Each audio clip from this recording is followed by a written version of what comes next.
Gradski odbor Srpskog pokreta obnove u Kragujevcu prvi je započeo kampanju za decentralizovanu Srbiju. Cilj je da se do donošenja novog ustava i izmene zakona iz oblasti lokalne samouprave obezbedi ravnomeran regionalni razvoj koji je najneravnomerniji u Evropi, poveća zaposlenost i smanji razlika u kvalitetu života u gradu i selu.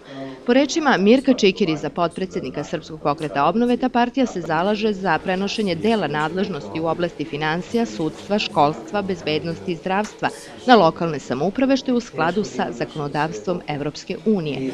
Taj koncept decentralizacije razlikuje se od, kako kažu, retoričkog zalaganja gradonačelnika Kragujevca, koji za dnevno-političke potrebe okuplja predsednike opština centralne Srbije da bi ostvario lične ciljeve, ocenjuju u gradskom odboru SPO-a u Kragujevcu.